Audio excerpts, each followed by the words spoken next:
friends, welcome to our channel. இன்னைக்கு நம்ம Oreo milk shake எப்படி பண்ண போறோம்னு பார்க்கலாம். வாங்க. ஓரியோ மில்க் ஷேக்குக்கு தேவையான பொருட்கள்லாம் பார்க்கலாம். 1 கப் மில்க் எடுத்துக்கோம். 5 rupees பூஸ்ட் பாக்கெட் எடுத்துக்கோம். 10 rupees சாக்லேட் சிரப் எடுத்துக்கோம்.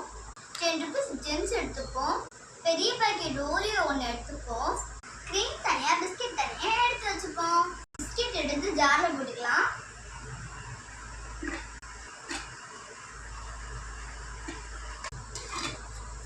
தேவையான அளவுக்கு பால் ஊற்றிக்கலாம்.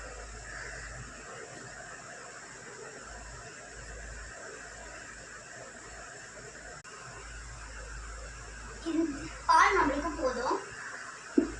எடுத்துக்கலாம். சுத்தி சாக்லேட் சிரப்ல ஊற்றியாச்சு. மில்க் ஷேக்கை ஃபுல்லாக ஊற்றியாச்சு.